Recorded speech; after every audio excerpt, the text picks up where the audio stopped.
Hello students, welcome to Shri academy. तो आज हमारा जो टॉपिक है वो है टाइम एंड डिस्टेंस, समय व दूरी। और इसके जो बेसिक रूल है मैं आपको वो बता रहा हूँ सबसे पहले। उसके बाद हम इन सभी रूल पे वन बाय वन करके सभी क्वेश्चन को जो है सॉल्व करेंगे। तो सभी क्वेश्चन की जो है टाइप्स आएंगी आपकी। तो चलिए सबसे पहले बेसिक रूल को कर लेते हैं। तो सबसे पहला जो रूल है वो है डिस्टेंस निकालने का। तो डिस्टेंस निकालने का फॉर्मूला क्या होता है? स्पीड इनटू टाइम, यानी कि चाल गुणा में समय, यानी दूरी बराबर होता है चाल गुणा में समय। तो जिनको हिंदी मीडियम से करना तो उसमें कर सकते हो, इंग्लिश से करना तो इंग्लिश से कर सकते हो। तो डिस्टेंस बराबर होता है स्पीड इनटू टाइम, या दूरी बराबर है चाल गुणा में समय। वो कोई फर्क नहीं पड़ता, आप समय को पहले लिखो, चाल को बाद में लिखो, जैसा लिखना चाहे लिख सकते हैं आप। ऐसे स्पीड का फॉर्मूला होता है डिस्टेंस अपॉन टाइम, यानी कि दूरी बटे समय। और टाइम निकालना फॉर्मूला होता है डिस्टेंस अपॉन स्पीड, यानी कि दूरी बटे चाल। तो ये जो है आपके फॉर्मूले हैं जो आपको अच्छी तरह से बेसिक फॉर्मूले हैं, आपको याद होने चाहिए, इनको आपने याद करना है। अब थोड़ा सा मैं आपको इनके बारे में एक एग्जांपल देता हूँ। जैसे हमें डिस्टेंस निकालना है, तो मान लेते हैं कि बस की स्पीड जो है वो 60 किलोमीटर प्रति घंटा है, ठीक है। और टाइम जो है उसको लगता है किसी डिस्टेंस को कवर करने में 2 घंटे का। तो 2 घंटे का टाइम लगता है। तो आपसे पूछा गया है कि डिस्टेंस ज्ञात कीजिए।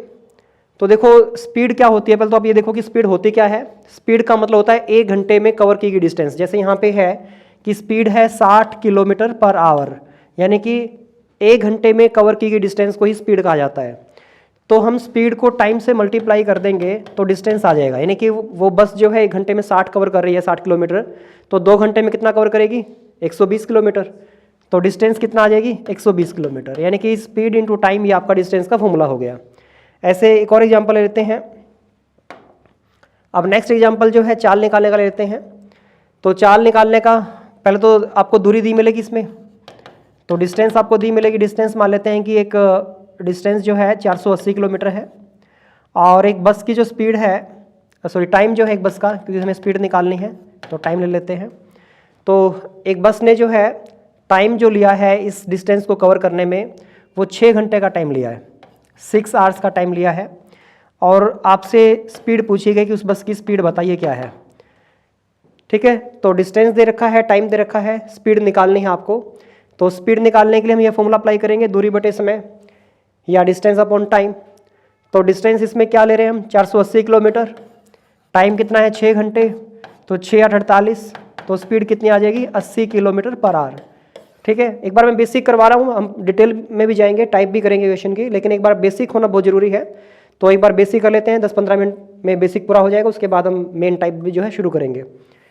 तो ये आ गया आपकी स्पीड। डिस्टेंस को हमने टाइम से डिवाइड किया तो हमारी स्पीड आ गई 80 किलोमीटर पर आवर, यानी कि 80 किलोमीटर प्रति घंटा। अब ऐसा ही एग्जाम्पल जो है समय निकालने का ले लेते हैं कि समय कैसे निकालेंगे। तो मान लीजिए एक बस ने जो है डिस्टेंस कवर की है 360 किलोमीटर की, और उसकी स्पीड थी 60 किलोमीटर प्रति घंटा। तो टाइम निकालना है कि 360 किलोमीटर की जर्नी को 60 किलोमीटर प्रति घंटा की चाल से कवर करने में उस बस को कितना टाइम लगेगा। तो उसको कैसे सॉल्व करेंगे हम? Distance upon speed. तो टाइम आ जाएगा हमारे पास, ये फोन लगेगा दूरी बटे चाल, या डिस्टेंस अपॉन स्पीड कोई भी लगा लो, एक ही बात है। तो टाइम कितना आ जाएगा? 6 घंटे। तो 6 आवर्स का टाइम लगेगा उस बस को उस डिस्टेंस को कवर करने में। क्लियर है?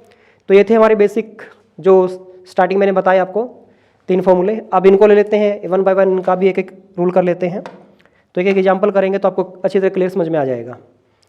एक्चुअल में एग्जामिनर जो है इन रूल को तो यूज़ करता ही है, लेकिन इनके साथ मिक्स करके यूज़ करता है। खासकर आगे चल के जो है इस टॉपिक के बाद जो है ट्रेन का टॉपिक आएगा, और ट्रेन के टॉपिक में इन रूल का जो है ना दोनों का मैक्सिमम यूज़ होता है, बहुत ज़्यादा यूज़ होता है। क्योंकि ट्रेन किलोमीटर में तो लंबी होती नहीं है, वो मीटर में लंबी होती है। तो वहाँ पे बार बार आपको स्पीड को मीटर पर सेकंड में बदलना पड़ेगा, कई बार मीटर पर सेकंड में तो 100 किलोमीटर पर आवर में बदलना पड़ेगा स्पीड को। तो वहाँ पे इनका सबसे ज़्यादा यूज़ होता है। वैसे तो यूज़ तो इस टॉपिक में भी होगा, लेकिन ट्रेन के टॉपिक में सबसे ज़्यादा यूज जो है इन रूल का होता है। तो चलिए करते हैं इसको कि एक बस की चाल मान लेते हैं कि x किलोमीटर प्रति घंटा है, और उस चाल को हमें मीटर प्रति सेकंड बदलना है। तो मीटर प्रति सेकंड बदलने के लिए क्या करेंगे हम? 5/18 से गुणा कर देंगे। तो जैसे मान लीजिए एक बस की चाल जो है 54 किलोमीटर प्रति घंटा है, बस की स्पीड है, यहाँ लिख देता हूँ मैं। तो बस की स्पीड है 54 किलोमीटर प्रति घंटा, ठीक है। और टाइम भी मान लेते दे रखा है हमें, टाइम दिया हुआ है हमें 20 सेकेंड, ठीक है। और पूछा गया आपसे डिस्टेंस कि 54 किलोमीटर प्रति घंटा की चाल से 20 सेकंड में एक बस जो है कितने मीटर की दूरी तय करेगी। अब देखो ऐसे क्वेश्चन में जो है ये दोनों चीज़ें सेम सीक्वेंस में होनी चाहिए। अगर समय सेकंड में है तो चाल भी मीटर पर सेकंड में चाहिए, और अगर चाल किलोमीटर प्रति घंटे में लेते हो तो टाइम को घंटे में बदलना पड़ेगा। तो अगर 20 सेकंड को घंटे में बदलते हो तो उसके लिए क्या करना पड़ेगा आपको, 3600 से भाग करना पड़ेगा, क्योंकि एक घंटे में 3600 सेकंड होते हैं। एक घंटे मिनट होते हैं 60 और सेकंड होते हैं 3600। ठीक है, 3600 कैसे आया, एक घंटे में 60 मिनट और एक मिनट में 60 सेकंड, तो 60 गुना 60 यानी 3600 सेकंड। लेकिन क्योंकि डिस्टेंस आपसे मीटर में पूछा है, कि टाइम छोटा सा दे रखा है, तो डिस्टेंस यहाँ पे मीटर में पूछी गई है, तो इसलिए इजी क्या रहेगा कि हम स्पीड को किलोमीटर प्रति घंटे से मीटर प्रति सेकंड में बदले और फिर टाइम को भी सेकंड में ही ले, तो वो ज़्यादा इजी रहेगा। तो पहले हम क्या करते हैं, स्पीड को मीटर पर सेकंड बदल लेते हैं, और मीटर पर सेकंड बदलने के लिए क्या करेंगे, 5/18 से गुना कर देंगे, तो स्पीड हमारी मीटर पर सेकंड में चेंज हो जाएगी। और ये तो चाल होगी मीटर प्रति सेकंड में, 18×54 तो 15 मीटर पर सेकंड, तो ये हमारी स्पीड जो है किलोमीटर प्रति घंटे से मीटर प्रति सेकंड में आ गई है। क्लियर है। अब जो है स्पीड हमारी मीटर पर सेकंड में आ गई है और टाइम हमें दे रखा है, डिस्टेंस निकल जाएगी हमारी, तो चाल गुणा समय, तो दूरी कितनी आ जाएगी, 15 दूनी 30, तो 300 मीटर। तो वो बस जो है 300 मीटर की जो है दूरी तय करेगी, तो ये हमारा आंसर होगा। तो आई थिंक क्लियर हो गया वो सभी को कि आपने क्या करना है, पहले चाल को मीटर प्रति सेकंड में बदलना है, क्योंकि टाइम आपका सेकंड में है और डिस्टेंस भी आपसे मीटर में ही पूछी है, तो इसलिए जो है पहले आपको इनको चाल को मीटर प्रति सेकंड में बदलिए, समय को सेकंड में लीजिए, फिर गुणा कर दीजिए, आपका आंसर आ जाएगा। तो आई थिंक क्लियर हो गया। मतलब फॉर्मूले वही रहेंगे, लेकिन उससे पहले थोड़ा सा इनको सेम सीक्वेंस में लेके आना होगा। नॉर्मली एग्जाम में यही क्वेश्चन पूछता है कि इनको जो है अगर चाल मीटर प्रति सेकंड में रखिए तो समय को घंटे में बदल दे देगा, तो फिर वहाँ पे आपको चाल को किलोमीटर प्रति घंटे में बदलना पड़ता है, और या फिर चाल को किलोमीटर प्रति घंटे में दे रखा है तो समय को सेकंड में दे देगा, तो फिर इसमें आपको चाल को पहले मीटर प्रति सेकंड बदलना पड़ेगा, उसके बाद जो आप ये जो बेसिक फॉर्मूले हैं वो यूज़ होंगे। तो ऐसे ही क्वेश्चन जो है एग्जाम में मैक्सिमम आते हैं। तो यहाँ पे डिस्टेंस आ गई हमारी 300 मीटर। तो अब हम ये भी कर लेते हैं कि ये जो 5/18 है, जो हम 5/18 का यूज़ कर रहे हैं, ये कहाँ से आया है। तो कहाँ से है 5/18 जो हम यूज़ करते हैं, जैसे यहाँ पे यूज़ किया मैंने, तो 1 किलोमीटर में 1000 मीटर होते हैं और 1 घंटे में 3600 सेकंड होते हैं, जैसे थोड़ी देर पहले मैंने बताया था आपको। तो 1 किलोमीटर में 1000 मीटर और 1 घंटे में 3600 सेकंड होते हैं, तो उसी की ये शॉर्ट फॉर्म है। आप इसको डिवाइड करोगे, 2 पंजे 10 और इसको डिवाइड करोगे 36 को 2 से 18 आ जाएगा, तो इसी की शॉर्ट फॉर्म है ये, यानी किलोमीटर को मीटर में बदल दिया और घंटे को सेकंड बदल दिया, उसी की शॉर्ट फॉर्म है 5/18। तो यहाँ से आया 5/18। तो इसलिए हम जब भी चाल किलोमीटर प्रति घंटे में उसको मीटर प्रति सेकंड बदलते हैं, तो इसलिए 5/18 का से गुणा करते हैं, क्योंकि किलोमीटर को जो है हमने मीटर में बनाना होता है और घंटे को सेकंड बनाना होता है, इसलिए उसकी शॉर्ट फॉर्म 5/18 का हम यूज़ करते हैं। तो आई थिंक क्लियर हो गया होगा कि 5/18 कहाँ से मिला है। क्लियर है। चलिए अब एक और लेते हैं इसी का एग्जाम्पल। अभी तो हमने ये किया है कि अगर चाल किलोमीटर प्रति घंटे में है और उसको मीटर पर सेकंड बदलना हो तो कैसे बदलते हैं। अब सेकंड वाला लेते हैं कि अगर स्पीड पहले ही मीटर पर सेकंड में दे रखी है, स्पीड x मीटर पर सेकंड में है और इसको किलोमीटर प्रति घंटे में बदलना है। ठीक है, तो किलोमीटर प्रति घंटे में बदलने के लिए क्या करेंगे, 18/5 से गुणा कर देंगे। ये गलत लिखा है यहाँ पे, तो यहाँ आएगा किलोमीटर पर आवर। ठीक है, तो किलोमीटर प्रति घंटे में बदलना है तो क्या करोगे, उल्टा कर दोगे। यहाँ 5/18 था ना, इसको 18/5 से गुणा करोगे। इसका एग्जाम्पल लेते हैं, तो मान लेते हैं एक बस की जो स्पीड है वो है 20 मीटर पर सेकंड, 20 मीटर पर सेकंड है। टाइम लगा रहा है उसको 2.5 घंटे और डिस्टेंस निकालनी हमें, और वो भी किलोमीटर में। तो डिस्टेंस निकालनी हमें किलोमीटर में, यानी एक बस की चाल है 20 मीटर प्रति सेकंड, समय लगा उसको 2.5 घंटे, तो 2.5 घंटे में वो बस जो है कितने किलोमीटर की दूरी तय करेगी, ये आपसे पूछा गया है। तो दूरी निकालना फॉर्मूला वही होता है, चाल गुणा में समय। लेकिन क्या ये सीक्वेंस सेम है, चाल आपकी मीटर पर सेकंड में है, समय क्या है, घंटे में दे रखा है, तो सीक्वेंस सेम नहीं है। तो पहले सीक्वेंस को सेम करना पड़ेगा आपको। तो उसके लिए क्या करोगे, आप चाल को पहले 18/5 से गुणा करो। अभी मैंने बताया था कि अगर चाल आपकी मीटर पर सेकंड है तो उसको 18/5 से गुणा करके 100 किलोमीटर प्रति घंटे में आप बदल लोगे, तो चाल आपकी किलोमीटर प्रति घंटे में आ जाएगी। तो 5 के 20, तो चाल कितनी आ गई है, 72 किलोमीटर प्रति घंटा। तो ये आपकी चाल आ गई है। ठीक है, ये हमने चाल को बदल लिया है। तो डिस्टेंस तो अभी ये नहीं है, तो डिस्टेंस अब निकालेंगे, चाल गुणा में समय, तो समय कितना 2.5 घंटे की सही खोलोगे तो 5/2 घंटे हो जाएगा। और 2 से इसको डिवाइड करेंगे कितना आएगा 36, 36 पंजा 180, तो डिस्टेंस आ गया 180 किलोमीटर। ठीक है, तो ये हमारा आंसर होगा 180 किलोमीटर।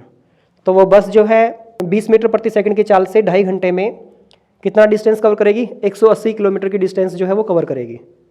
तो समझ में आ गया ये। तो इस तरह से अभी आपने बेसिक फॉर्मूले किए। तो एक और क्वेश्चन जो है इसी टाइप का मैं दे रहा हूँ, डिस्टेंस निकालना आपने। बस की स्पीड है 45 किलोमीटर प्रति घंटा, टाइम है 4 मिनट और डिस्टेंस निकालनी है कि ये बस 4 मिनट में कितने मीटर की दूरी तय करेगी। तो मीटर में डिस्टेंस निकालनी है, तो करिए सोल्व। 10 सेकेंड आपके पास। तो आई थिंक सभी ने सोल्व कर लिया होगा। चलिए सोल्व करते हैं सम को। तो कैसे करना है, 2 तरीके हैं आपके पास। तो 2 तरीके क्या हैं कि या तो जो है आप टाइम को आर में बदल लो, डिस्टेंस निकालनी है आपको। तो डिस्टेंस निकालने का फॉर्मूला क्या होता है, चाल गुणा में समय। तो चाल आपकी कितनी है 45 किलोमीटर। और मैंने कहा था कि दोनों चीज़ें सेम सीक्वेंस में होनी चाहिए। चाल अगर आपकी आर्स में है तो टाइम भी आपका आर्स में ही चाहिएगा। तो चाल 45 किलोमीटर प्रति घंटा है, तो समय को आप क्या करो, घंटे में बदलने के लिए क्या करोगे, 60 से भाग कर दोगे। तो 4 मिनट को घंटे में बदलना है तो बटे में 60 कर दो। ठीक है, अब स्पीड भी किलोमीटर प्रति घंटे में है और समय भी आपका जो है घंटे में आ गया है। अब गुणा करोगे तो आपका आंसर जो है करेक्ट आएगा। तो 15 × 45, 15 × 60, 4 से 4 डिवाइड हो गया। तो डिस्टेंस कितनी आ गई है, 3 किलोमीटर। लेकिन मैंने आंसर क्या पूछा था, मीटर में। ठीक है, तो 1 किलोमीटर में 1000 मीटर होते हैं, तो इसको 1000 से गुणा कर देना। ये ध्यान रखना, ऑप्शन में 3 किलोमीटर भी दिया मिलेगा और 3000 मीटर भी दिया मिलेगा। तो आपका जो आंसर सही होगा वो 3000 मीटर होगा। ठीक है, एग्जामिनर क्या करेगा, वो कन्फ्यूज करने के लिए आपको किलोमीटर भी देगा और मीटर भी देगा। ठीक है, तो 3 किलोमीटर आंसर नहीं होगा, 3000 मीटर आंसर होगा, क्योंकि क्वेश्चन में पूछा क्या था आपसे कि कितने मीटर की दूरी तय करेगी बस। तो मीटर में दूरी निकालनी है तो 3000 मीटर, ये इसका आंसर हो गया है। एक और तरीके से इसको सोल्व कर सकते थे। उसमें क्या करेंगे हम, उसमें हम चाल को मीटर प्रति सेकंड में बदल देते हैं पहले। तो उसके लिए हम क्या करते हैं, 5/18 से गुणा कर देंगे हम। ठीक है, चाल जब भी किलोमीटर प्रति घंटे में हो तो उसको 5/18 से गुणा करके मीटर प्रति सेकंड में उसको चेंज कर लेते हैं हम। और गुणा में समय, तो समय क्या लेंगे हम, 4 मिनट है, लेकिन ध्यान रखना मिनट नहीं चलेगी, सेकंड चलेगा। ठीक है, मिनट तो कभी चलती ही नहीं है। या तो चाल किलोमीटर प्रति घंटे में है तो मिनट को घंटे में बदलो, या फिर चाल को मीटर प्रति सेकंड में लेते हो तो जो समय है आपको उसको सेकंड में बदलो आप। तो 4 मिनट को सेकंड में बदलने के लिए क्या करेंगे, 60 से गुणा कर देंगे, क्योंकि 1 मिनट में 60 सेकंड होते हैं। तो या इस तरीके से सोल्व कर सकते हो आप। तो 9 दूनी 18, 9 5 45, 2 दूनी 4, तो 25, 25 दूनी 50, 50 गुना 60, तो 3000। इसमें डायरेक्ट आपका आंसर मीटर में ही आएगा, क्योंकि आपने चाल को भी मीटर प्रति सेकंड में लिया है, समय को भी सेकंड में लिया है। तो इसमें कोई बदलने की जरूरत नहीं, इसमें डायरेक्ट ही आंसर मीटर में ही आएगा। तो या तो ये तरीके सोल्व कर सकते हो या फिर इस तरीके सोल्व कर सकते हो। ठीक है, तो आपका आंसर जो इसका रहेगा 3000 मीटर रहेगा। तो आई थिंक क्लियर हो गया होगा सभी को। तो अब नेक्स्ट हमारा रूल आता है सेम डायरेक्शन। तो सेम डायरेक्शन में स्पीड जो है माइनस होती है और अपोजिट डायरेक्शन में स्पीड जो है प्लस होती है। कैसे है, जैसे मान लीजिए यहाँ पे जींद है अपना और ये हरिद्वार है। तो एक बस जींद से आ रही है तो दूसरी हरिद्वार से आ रही है। जींद से हरिद्वार के बीच की डिस्टेंस मान लेते हैं 300 किलोमीटर। जींद वाली बस की स्पीड मान लेते हैं 60 किलोमीटर प्रति घंटा है और ये 5 बजे चली है। और हरिद्वार वाली बस की जो स्पीड है 40 किलोमीटर प्रति घंटा मान लेते हैं और ये जो है ये भी 5 बजे चली है हरिद्वार से जींद की तरफ। और पूछा गया कि दोनों बसें कितने बजे एक दूसरे को मिलेंगी। तो ठीक है, आपसे ये पूछा गया है। तो देखो इसमें क्या करना है, आपसे टाइम पूछा गया है और टाइम निकालने का फॉर्मूला क्या होता है, डिस्टेंस अपॉन स्पीड। तो जींद से हरिद्वार के बीच की डिस्टेंस कितनी है, 300 किलोमीटर है और अपोजिट डायरेक्शन में स्पीड प्लस हो जाएगी। तो 60 और 40 को जोड़ देंगे तो स्पीड कितनी हो जाएगी, 100 हो जाएगी। तो इस तरह से 300/100, तो टाइम कितना आ जाएगा, 3 घंटे। तो 3 घंटे में जो है दोनों बस जो है मिलके इस डिस्टेंस को कवर कर देंगे, यानी कि जहाँ भी क्रॉस करेंगे 3 घंटे के बाद क्रॉस करेंगे एक दूसरे को वो। तो ये 3 घंटे के बाद मिलेगी एक दूसरे से, यूँ कह सकते हो आप इसको। तो दोनों ने कब चलना शुरू किया था, 5 बजे। तो 5 में ये 3 घंटे जोड़ देंगे तो दोनों बस जो है 8 बजे, यानी कि ठीक सुबह 8 बजे एक दूसरे को मिलेंगी। तो ये हमारा आंसर होगा। और अगर ये पूछता कि जींद से कितने किलोमीटर दूरी पर मिलेंगी, तो जींद वाली बस की स्पीड क्या है, 60 किलोमीटर है और टाइम कितना चली है, 3 घंटे। दोनों ही बस 3-3 घंटे चली हैं। तो 3 घंटे में कितना डिस्टेंस कवर कर देगी ये जींद वाली बस, 180 किलोमीटर। अगर हरिद्वार वाली बस का डिस्टेंस पूछता है तो उसकी चाल है 40 और चली वो भी 3 घंटे है तो उसका डिस्टेंस आ जाएगा 120 किलोमीटर। तो हरिद्वार से मिलेंगे 120 किलोमीटर की दूरी पर और जींद से मिलेंगे 180 किलोमीटर दूरी पर।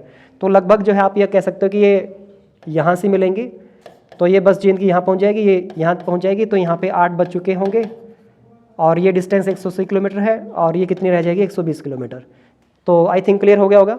तो इस तरह से अपोजिट डायरेक्शन में जो है आपने स्पीड को जो है ऐड करना है। ठीक है, मैंने जैसे ऐड किया है यहाँ पे 60 और 40 को, और फिर आपने डिस्टेंस से उसको डिवाइड करना है। ऐसे ही जो है सेम डायरेक्शन का एक एग्जांपल करवा देता हूँ। तो चलिए अब नेक्स्ट जो टाइप है वो सेम डायरेक्शन की लेते हैं। सेम डायरेक्शन की टाइप में करवा रहा हूँ, अपोजिट का मैंने एग्जाम्पल आपको दे दिया है। तो सेम डायरेक्शन का रूल कैसे यूज़ करना आपने, इसमें स्पीड कैसे माइनस होती हैं। तो जैसे अपना जींद है और यहाँ पे चंडीगढ़ है, तो एक बस जो है प्रातः 5 बजे जींद से चलती है चंडीगढ़ की तरफ और उसकी स्पीड है 60 किलोमीटर प्रति घंटा। ठीक है, और इसके आधा घंटे बाद यानी कि 5:30 बजे 5:30 बजे एक सुपरफास्ट बस जींद बस स्टैंड से चलती है 90 किलोमीटर प्रति घंटा की स्पीड से। तो आपसे पूछा गया कि जो बाद वाली बस चली है ये पहले वाली बस को कितने बजे ओवरटेक कर जाएगी, तो टाइम आपसे पूछा गया है। दूसरा इसमें क्वेश्चन ये बनता है कि जींद से कितने किलोमीटर दूर जाकर जो है बस पहले वाली बस को ओवरटेक करेगी। तो इसको कैसे सॉल्व करेंगे देखिए।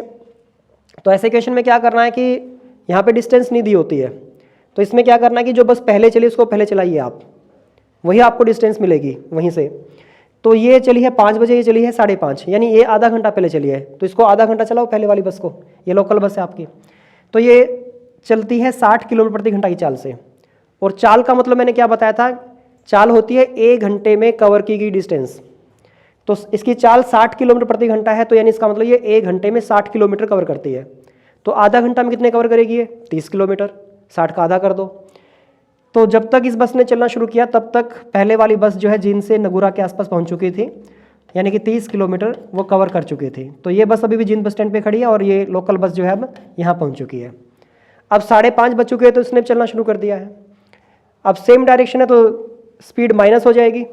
अब हमें टाइम निकालना था, टाइम पूछा गया था हमसे, तो दोनों बस के बीच की दूरी क्या लेंगे, 30 किलोमीटर। तो जो बस पहले चली थी उसने जो डिस्टेंस कवर की, जितना टाइम वो पहले चली थी उस टाइम के अंदर वही डिस्टेंस आपको लेनी है।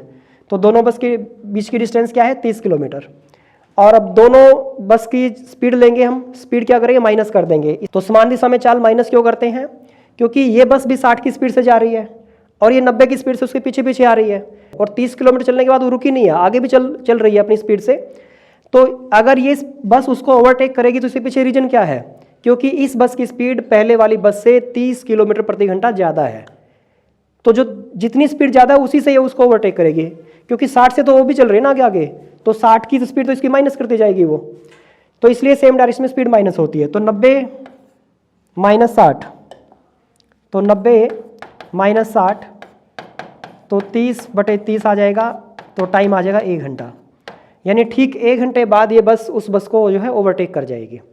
ठीक है, तो इसने कब चलना शुरू किया, 5:30 बजे, तो 5:30 में 1 घंटा जोड़ देंगे तो ये 6:30 बजे जाके जो है उस बस को ओवरटेक कर जाएगी, पहले वाली बस को।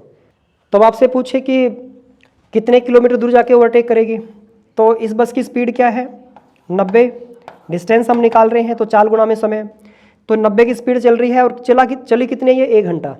तो ध्यान रखना इसी का टाइम लेना जो बाद में चली है। ठीक है, तो 90 इसकी चाल है, समय इसको लगा 1 घंटा उसको ओवरटेक करने में, चाल गुणा में समय, तो दूरी आ जाएगी 90 किलोमीटर, यानी 90 किलोमीटर दूर जाकर जो है बस उस पहले वाली बस को जो है ओवरटेक कर जाएगी, यानी लगभग जींद से पेहवा जो कि अम्बाला से आगे है वहाँ जाके जो है उसको ओवरटेक कर जाएगी, लगभग है। ठीक है, तो ये हमारा आंसर होगा। तो आई थिंक क्लियर हो गया होगा, सेम डायरेक्शन का भी मैंने एग्जाम्पल दे दिया है। चलिए अब नेक्स्ट रूल कर रहे हैं हम, एवरेज औसत वाला रूल, 2xy बटे x + y। इसमें x और y क्या है, तो x y क्या इसमें चालें हैं, तो एक तो जाने की चाल है बस की और एक आने की है। जैसे एग्जाम्पल के थ्रू समझते हैं इसको। मान लीजिए एक बस जो है जींद से रोहतक के लिए जाती है, ठीक है, तो जाते समय उसकी स्पीड मान लो x किलोमीटर प्रति घंटा है और आते समय उसकी स्पीड मान लो अब y किलोमीटर प्रति घंटा है, और उसकी औसत चाल पूछे तो आपको इस फॉर्मूले पे सोल्व करना है। जैसे मान लीजिए एक प्रैक्टिकल एग्जांपल के थ्रू समझते हैं इसको। एक बस जो है 40 किलोमीटर प्रति घंटा की चाल से जींद से रोहतक के लिए गई है, फिर रोहतक से जींद के लिए वापस आई है 60 किलोमीटर प्रति घंटा की चाल से, और फिर पूछे कि पूरी यात्रा की औसत चाल ज्ञात कीजिए उसकी। तो औसत चाल निकालने के लिए हम इसी फॉर्मूले का यूज़ करेंगे। तो एक चाल को x मान लो, दूसरी को y मान लो, तो 40 × 60 बटे 40 + 60, तो पहले इनको जोड़ना है, कभी सीधा डायरेक्ट डिवाइड कर दो, गलत हो जाएगा। और हम निकाल रहे हैं एवरेज स्पीड, ठीक है। तो 2 गुना 40 गुना 60 बटे 100 डिवाइड करेंगे तो 4 छक्के 24, 24 दूनी 48, तो एवरेज स्पीड कितनी आ जाएगी? 48 किलोमीटर प्रति घंटा आ जाएगी, ठीक है। डिटेल में इनको आगे चल के करेंगे हम, अभी मैं एक एग्जांपल दे रहा हूँ सबका, ताकि आपको ये रूल यूज़ करने आ जाए कि इन रूल को यूज़ कैसे करना है। डिटेल में हम अगली नेक्स्ट जो वीडियो आएगी इन सभी रूल्स को हम डिटेल से भी सीखेंगे कि इनकी जो टाइप्स बनेंगी क्वेश्चन की, तो उन पर भी डिस्कशन करेंगे। तो अब हमारा जो है नेक्स्ट आता है स्पीड। अगर हमारा x अनुपात y है, तो चाल अगर हमारी x अनुपात y है, उसको टाइम में बदलोगे तो क्या हो जाएगा? y अनुपात x हो जाएगा। अगर चाल का अनुपात x अनुपात y है तो समय का अनुपात क्या हो जाएगा? y अनुपात x, यानी पलट जाएगा। अब इस पे क्वेश्चन कैसे आएगा वो भी देख लेते हैं। तो जैसे मान लीजिए कि 2 बस है और A और B, तो उनकी चाल का जो अनुपात है, चाल यानी कि स्पीड, उसका अनुपात मान लेते हैं 3:4 है। तो इनके द्वारा लिए गए समय का अनुपात क्या हो जाएगा? तो इनके द्वारा लिए गए समय का अनुपात हो जाएगा 4:3। तो यानी कि इस अनुपात को उठा के पलट दो, सीधा आपका आंसर आ जाएगा। क्लियर है? और अगर यहाँ पे जो है चाल 3 दे रखी हो, 4 दे रखी हो, तब आप क्या करोगे? एक और एग्जांपल लेते हैं। अब की बार मान लेते हैं 3 कार हैं, तो 3 कारें हैं, उनकी चालों का अनुपात मान लेते हैं 2:3:4 है, ठीक है। ये चालों का अनुपात है, स्पीड का रेशियो है ये। तो इनके समय का अनुपात निकालना है हमें कि इनके समय का अनुपात क्या होगा।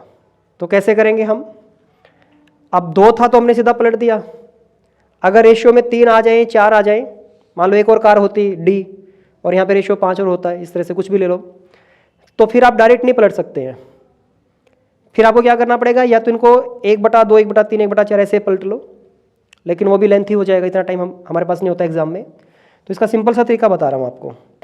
आप क्या करो, इनको डायरेक्ट जो है ऐसे एलसीएम ले लेना, इनका डायरेक्ट जो है ऐसे एलसीएम ले लो। तो 2 और 3, 4 का एलसीएम लोगे, कितना आएगा? 12 आएगा। लघुत्तम लेना आपने 2, 3, 4 का। अब 2 से इस 12 को भाग करो, कितना आ जाएगा? 6। 3 से इसको भाग दोगे, कितना आएगा? 4, यानी 2 छक्के 12, 3 चौके 12, और 4 से इसको भाग दोगे तो 4 तिये 12। तो 2 से इसको भाग किया तो 6 आ जाएगा, 3 से इसको डिवाइड करोगे 4 आ जाएगा, और 4 से इसको डिवाइड करोगे 3 आ जाएगा। अब जो रेशियो आ गया 6, 4, 3, ये इनके समय का अनुपात आ गया। 2 तक तो है तो डायरेक्ट भी पलट सकते हो आप, ठीक है। और 2 से ज़्यादा आ जाए, 3 आ जाए रेशियो में, 4 आ जाए, 5 आ जाए, तो फिर आपने इसी तरीके से इसको सोल्व करना है कि पहले आप जो है इनका एलसीएम लोगे, फिर उस एलसीएम से इनको डिवाइड करना है, लघुत्तम लेना आपने इन तीनों का, जो भी वैल्यू दे रखी हैं, और फिर उस रेशो से डिवाइड करना उस लघुत्तम को। जैसे 2 से भाग किया 6 आ गया, फिर 3 से भाग करके 4 आ गया, 4 से भाग करके यहाँ पे 3 आ गया, तो इस तरह से रेशो आपका निकल के आ जाएगा। अब हम इन पे क्वेश्चन कैसे आएंगे एग्जाम में, तो सिंपल बातें थी। अब क्वेश्चन के टाइप्स कैसे आएंगे उनको डिस्कस कर लेते हैं। तो मान लेते हैं 2 कारें हैं A और B। A और B की चालों का जो अनुपात है, स्पीड का जो रेशियो है, वो मान लेते हैं 5:2 है, ठीक है। तो क्वेश्चन क्या हो गया है कि A और B की चालों का अनुपात क्या है? 5:2 है, ठीक है। और एक निश्चित दूरी तय करती हैं दोनों ही कारें मिलके। उस दूरी को तय करने में A कार को जो है B कार से 30 मिनट कम समय लगता है, क्योंकि जाहिर सी बात है कि इसकी स्पीड ज़्यादा है, उसकी स्पीड कम है, तो A को समय कम लगेगा। तो A को जो है 30 मिनट कम लगता है। तो बताओ B जो कार है उसी डिस्टेंस को कवर करने में कितना टाइम लेगी? तो ये हमारा क्वेश्चन है। तो देखो इसमें क्या करना है आपने, कैसे सोल्व करना है इसको। पहले तो इस रेशियो को बदल लो आप, तो ये रेशियो जो है टाइम में चेंज हो जाएगा। तो टाइम में रेशियो क्या आ जाएगा? 2:5 हो जाएगा, ठीक है। तो ये A का समय हो गया है, इस चाल से लिया गया A का समय, ये B का समय है, इस चाल से लिया गया B का समय है ये। अब इस समय का डिफरेंस दे रखा आपको कि A को जो है B से 30 मिनट जो है कम लगते हैं।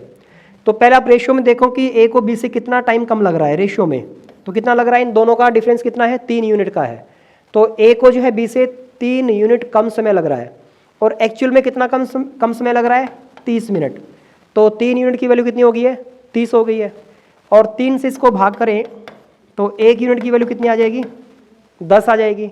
अब 1 यूनिट की वैल्यू को यहाँ गुणा कर दो, तो इसका आंसर आ जाएगा 20 और इसका आंसर आ जाएगा 50। तो A को उसी दूरी को तय करने में 20 मिनट में लगेंगे और B को उसी दूरी को तय करने में 50 मिनट का समय लगेगा। तो इस तरह से आप 1 यूनिट की वैल्यू निकालो और उसको गुणा कर दो, तो दोनों का टाइम जो आपके पास आ जाएगा। क्लियर है? तो समय का अनुपात बदला हमने, चालों को, उनका अंतर लिया। अंतर आपको दे रखा था 30 मिनट का अंतर है, एक को 30 मिनट कम लग रहा है। जब भी कम या ज़्यादा बोलेगा तो इसका मतलब अंतर ही होता है समय का, ठीक है। मोर और लेस इंग्लिश में बोलेंगे इसको, तो इट मीन्स वो डिफरेंस ही है टाइम का या स्पीड का जो भी है, तो डिफरेंस ही होता है। तो यहाँ पे समय है तो समय का अंतर है ये 30 मिनट जो है। तो यहाँ पे एक्चुअल जो रेशियो में डिफरेंस है वो कितना है, 3 यूनिट है, और एक्चुअल डिफरेंस कितना है, 30 मिनट का है। तो 3 इकाई की वैल्यू है 30, तो 3 से इसको डिवाइड कर दो, 1 इकाई की वैल्यू कितनी आ गई, 10। बराबर के आमने सामने संख्याओं को आप भाग कर सकते हो। तो 1 इकाई की वैल्यू 10 आ गई है, तो 10 से दोनों तरफ गुणा कर दो, दोनों रेशियो की वैल्यू आपके पास आ जाएगी। तो ए को उसी दूरी को तय करने में 20 मिनट लगते हैं, तो बी को उसी दूरी को तय करने में 50 मिनट का समय लगेगा। तो आई थिंक क्लियर हो गया होगा सभी को। तो नेक्स्ट एग्जाम्पल है हमारा इसी का, रेशियो पे ही, कि ए और बी की चालों का जो अनुपात है वो 5:7 है। तो ए और बी की चालों का अनुपात है ये 5:7। तो कह रहा है कि ए जो है एक निश्चित दूरी तय करने में 42 मिनट का समय लेता है। ए जो है एक निश्चित दूरी तय करने में 42 मिनट का समय लेता है। तो बताएं बी उसी दूरी को तय करने में कितने मिनट का समय लेगा। तो बताएं बी उसी दूरी को तय करने में कितने मिनट का समय लेगा। तो चलिए सोल्व करते हैं इस क्वेश्चन को। आई थिंक सभी ने सोल्व कर लिया होगा, मैच कर लीजिएगा अपना आंसर। तो समय का रेशियो में बदलो पहले इसको आप। तो समय का रेशियो क्या हो जाएगा, 7:5, कि ए और बी की चालों का अनुपात अगर 5:7 है तो इनके द्वारा लिए गए समय का अनुपात क्या हो जाएगा, 7:5 हो जाएगा। तो ए का टाइम आपको दे रखा है कि ए को जो है एक निश्चित दूरी तय करने में कितना समय लगता है, 42 मिनट का समय लगता है। तो यहाँ पे ए को कितना समय लग रहा है, 7 यूनिट का। तो 7 यूनिट की वैल्यू आपको दे रखी है, तो इसके सामने रख दो, और यहाँ से 1 यूनिट की वैल्यू निकालो, 1 इकाई की वैल्यू निकाल लो आप। तो 7 से इसको भाग करेंगे, आमने सामने संख्याएं कट जाती हैं, 7 6 42। तो 1 इकाई की वैल्यू कितनी आ गई है, 6 आ गई है। और 1 इकाई की वैल्यू आने के बाद आप किसी भी इकाई की वैल्यू निकाल सकते हो, बस आपको गुणा करना होता है, सबसे सिंपल होता है ये। तो 7 इकाई की वैल्यू आपको पास दे रखी थी, यानी कि ए का समय आपको दे रखा था, और यहाँ पे ए का समय कितना है, 7 यूनिट। एक्चुअल में ए का समय कितना है, 42 मिनट। दोनों को आमने सामने रख दो और यहाँ से डिवाइड करके 1 यूनिट की वैल्यू निकाल लो आप, 1 इकाई की वैल्यू निकाल लो, ठीक है। तो 1 इकाई की वैल्यू 6 है, तो आपको निकालना 5 इकाई की वैल्यू, तो 6 को यहाँ गुणा कर दो, तो बी का समय आ जाएगा। तो बी को लगेंगे 30 मिनट। तो ये आपका आंसर होगा, बस सिंपल सा था। तो अगला क्वेश्चन है आपके सामने कि अब की बार 4 कारें हैं ए बी सी डी, ठीक है, और उनकी चालों का अनुपात है 4:6:8:9। अब आगे क्वेश्चन ये है कि ये सारी चारों कारें जो है मिलकर एक दूरी तय करती हैं। तो ये सारी कारें जो हैं मिलकर एक 236 किलोमीटर की दूरी तय करती हैं, यानी एक रेस में पार्टिसिपेट कर रही हैं, और वो जो डिस्टेंस है, ट्रैक है, वो 236 किलोमीटर लंबा है। तो इनके अंदर, इन चारों कारों के अंदर जो सबसे धीमी गति की कार है, तो जो सबसे धीमी गति कार है, स्लोवेस्ट कार है, उसको जो टाइम लग रहा है, तो स्लोवेस्ट कार को जो समय लग रहा है वो है 144 मिनट। तो 144 मिनट का समय लग रहा है सबसे धीमी गति की कार को। तो आपसे क्वेश्चन में पूछा गया है कि सबसे जो तेज गति की गाड़ी है उसको कितना समय लगेगा। तो आपको बताना है कि जो फास्ट कार का समय है कितना होगा, यानी सबसे तेज गति जो कार है उसको इस डिस्टेंस को कवर करने में कितना टाइम लगेगा, तो ये आपको निकालना है। तो करिए सॉल्व, 20 सेकंड दे रहा हूँ आपको। तो चलिए सोल्व करते हैं इसको। आई थिंक सभी ने सोल्व कर लिया होगा, तो चेक कर लीजिएगा अपना आंसर। तो देखो 4 हैं यहाँ पे कारें जो हैं, और इनकी चालों का अनुपात है 4:6:8:9।